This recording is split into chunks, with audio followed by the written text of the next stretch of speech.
अखंड भारतवर्ष जो कभी विश्व गुरु कहलाया करता था, जिसकी सीमाएं कभी पूर्व में ब्रह्मदेश से लेकर आज के पश्चिम में इराक ईरान तक फैली हुई थी, वही उत्तर में कभी ये हिमालय से लेकर हिंद महासागर तक फैला हुआ था। वो अखंड भारतवर्ष जिसमें आज के 14 से भी अधिक देश कभी भारतवर्ष का हिस्सा हुआ करते थे, जो क्रमशः अफगानिस्तान, पाकिस्तान, नेपाल, तिब्बत, भूटान, म्यांमार, बांग्लादेश, श्रीलंका, इतना ही नहीं, कालांतर में भारतवर्ष का साम्राज्य आज के Malaysia, Philippines, Thailand, Vietnam, Cambodia, Indonesia, Myanmar जैसे देश भी कभी भारतवर्ष का हिस्सा हुआ करते थे। कब और किसने हमारे भारतवर्ष को खंड खंड में विभाजित किया और क्या था विभाजित हुए प्रदेशों का पूर्व काल में भारत के साथ जुड़ा हुआ प्राचीन इतिहास, यही आज हम इस वीडियो में जानेंगे। स्वागत है आप सभी का मित्रों मेरे इस चैनल पर, जिसका नाम है यात्रा भारतवर्ष के इतिहास की। बात सन 1857 की है। एक ऐसी जनसमूह की क्रांति हुई जिसने अंग्रेजी हुकूमत की नींवें हिला कर रख दी। अंग्रेजों को ये विश्वास हो गया कि इतने बड़े भूभाग का शासन एक केंद्र से करना संभव नहीं है, इसलिए उन्होंने फूट डालो और शासन करो इस नीति को अपनाया और इस नीति के चलते हुए उन्होंने धीरे धीरे कर भारतवर्ष को खंड खंड में विभाजित करना शुरू किया और विघटन की इस श्रृंखला का प्रारंभ सन 1876 में अफगानिस्तान को भारत से अलग करके हुआ। अफगानिस्तान का इतिहास महाभारत काल से ही भारत से जुड़ा हुआ है। महाभारत काल में वर्णित गांधार नामक देश इसी अफगानिस्तान के उत्तरी भाग में स्थित है। यही नहीं, महाजनपदों के समय भी दो प्रमुख महाजनपद गांधार और कंबोज इसी अफगानिस्तान नाम के प्रदेश में स्थित है।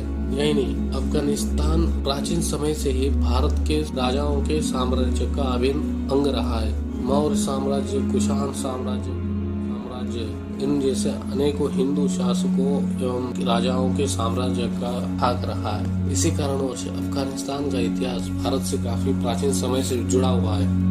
अफगानिस्तान को भारत से अलग करने के बाद सन 1904 में नेपाल को अंग्रेजों ने भारत से अलग कर दिया। प्राचीन काल से ही नेपाल राज्य की बागडोर मौर्य वंश, गुप्त वंश, सोमवंशी, लिच्छवी, सूर्यवंशी राजाओं के साम्राज्य का भाग रहा है, जो ये सिद्ध करता है कि वो पूर्व काल से भारत का ही हिस्सा था। यही नहीं, भगवान बुद्ध का जन्म भी इसी नेपाल प्रदेश में लुम्बिनी नामक स्थान पे हुआ था, जो कभी भारतवर्ष का अभिन्न भाग था। विघटन के अगली श्रृंखला में अंग्रेजों ने 1906 में भूटान को जोड़ा। भूटान इस नाम की उत्पत्ति भी हु उत्तान इस संस्कृत शब्दकोश से हुआ है। भूटान के उपरांत सन 1914 में अंग्रेजों की वजह से तिब्बत भारत से अलग हुआ। तिब्बत दुनिया का सबसे ऊंचा पठार है। यही नहीं, तिब्बत का इतिहास भी काफी प्राचीन समय से भारत से जुड़ा हुआ है।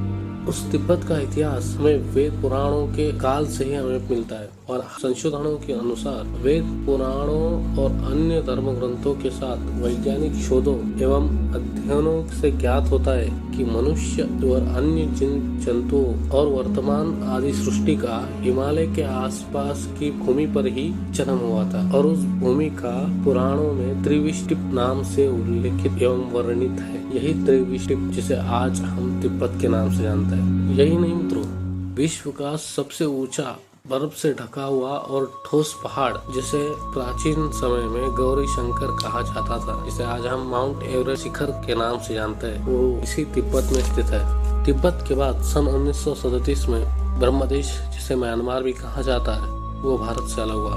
म्यांमार को ब्रह्मदेश यह नाम भी संस्कृत से मिला है। ब्रह्मदेश के बाद 1947 को भारत से पाकिस्तान अलग हुआ, जिसका प्राचीन नाम सिंध प्रांत है। महाभारत के उस महाप्रलयंकारी युद्ध में वर्णित राजा जयद्रथ भी इसी सिंधु प्रांत के नरेश थे, जिसे आज हम पाकिस्तान नाम से जानते हैं। और साथ ही विश्व की 4 प्राचीन ताम्र कांस्यकालीन सभ्यताओं में से एक सभ्यता, जिसे आज हम सिंधु घाटी सभ्यता के नाम से जानते हैं, वो इसी पाकिस्तान के उत्तरी भाग में हमें मिलती है। महाजनपदों के बाद मौर्य साम्राज्य का यह अभिन्न भाग रहा। मौर्य साम्राज्य के उपरांत क्रमशः राय राजवंश, गुप्त राजवंश, फारसी सासानी राजवंश और फिर बाद में अरबी शासकों और मुगलों के अधिकार में चला गया। 17वीं 18वीं शताब्दी तक संपूर्ण पाकिस्तान सिख साम्राज्य के अधीन था। राजा रणजीत सिंह जब तक थे तब तक अंग्रेज पंजाब प्रांत पर कब्जा नहीं कर सके, परंतु उनके जाने के बाद अंग्रेजों ने इस पर अपना शासन स्थापित किया। वह पंजाब प्रांत भारत का सबसे अंतिम प्रांत था जिस पर कब्जा पाने के बाद संपूर्ण भारतवर्ष पर अंग्रेजों का शासन हो गया। यह था सिंध प्रांत, यानी आज के पाकिस्तान का भारत के साथ जुड़ा हुआ इतिहास। कश्मीर, जिसे धरती का स्वर्ग कहा जाता है, वह मौर्य, गुप्त, कुषाण जैसे साम्राज्यों का पूर्व काल से ही अभिन्न भाग रहा है और इसी कश्मीर के पश्चिमी उत्तरी 1/3 भाग पर सन 1948 में पाकिस्तानी सेना ने कब्जा कर लिया, जिसे आज हम पाक ऑक्युपाइड कश्मीर कहते हैं, यानी कि पाक अधिकृत कश्मीर। 1948 के बाद कश्मीर का और एक भाग भारत से अलग हुआ।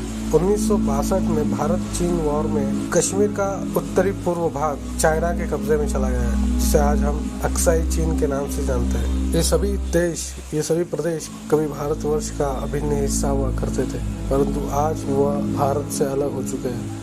केवल इतना ही नहीं मित्रों, कालांतर में कुछ और देश भी थे जो भारतवर्ष का अभिन्न भाग थे, जैसे कि कंबोडिया, जिसे कंबोज भी कहा जाता है। कंबोज इस कंबोडिया का प्राचीन नाम है जो इसे संस्कृत शब्दकोश से मिला है। यहाँ पर हमें 6ठी शताब्दी से लेकर 15वीं शताब्दी तक के हिंदू शासकों का दौर मिलता है। यहाँ के शासक भगवान विष्णु के परम भक्त थे, जिसके चलते 11वीं शताब्दी में राजा सूर्यवर्मन द्वितीय ने यहाँ के अंगकोर नामक शहर में एक मंदिर बनवाया। यह मंदिर 400 से भी ज्यादा एकड़ में फैला हुआ है और यह मंदिर विश्व का सबसे बड़ा हिंदू मंदिर है। और यही नहीं, और भी कई सारे छोटे बड़े हिंदू देवी देवताओं के मंदिर यहाँ आज भी स्थित है, जो ये बताते हैं कि कभी ये प्रदेश भारतवर्ष का वैदिक सभ्यता का भाग था। कंबोडिया के बाद इंडोनेशिया, इसके नाम में ही हिंदुस्तान है। आज के समय में यह राष्ट्र पूरी तरह मुस्लिम राष्ट्र है, परंतु यहाँ आज भी हिंदू धर्म समाप्त नहीं हुआ। यहाँ के मुस्लिम लोगों और स्थानों के नाम आज भी संस्कृत और अरबी में रखे जाते हैं। यहाँ आज भी पवित्र कुरान संस्कृत भाषा में पढ़ा एवं पढ़ाया जाता है। यहाँ के बाली नामक क्षेत्र में प्रभु श्री रामचंद्र के जन्म के 1 मास पूर्व से ही रामायण का पाठ किया जाता है और रामायण महाभारत का पाठ करने वाले लोग अधिकतर मुसलमान ही होते हैं। इससे साबित होता है कि यहाँ के लोगों ने उपासना पद्धति बदली, परंतु संस्कृति अब भी ये भूले नहीं है। ये साबित करता है कि यहाँ पर कभी वैदिक धर्म का पूर्णतः अनुसरण किया जाता था। इंडोनेशिया के उपरांत मलेशिया में भी बहुसंख्य लोग मुस्लिम हैं, परंतु यहाँ पे 6% आबादी हिंदुओं की भी है और यहाँ पे प्राचीन समय की ऊंची हिंदू देवी देवताओं की मूर्तियाँ हमें मिलती है। मलेशिया के उपरांत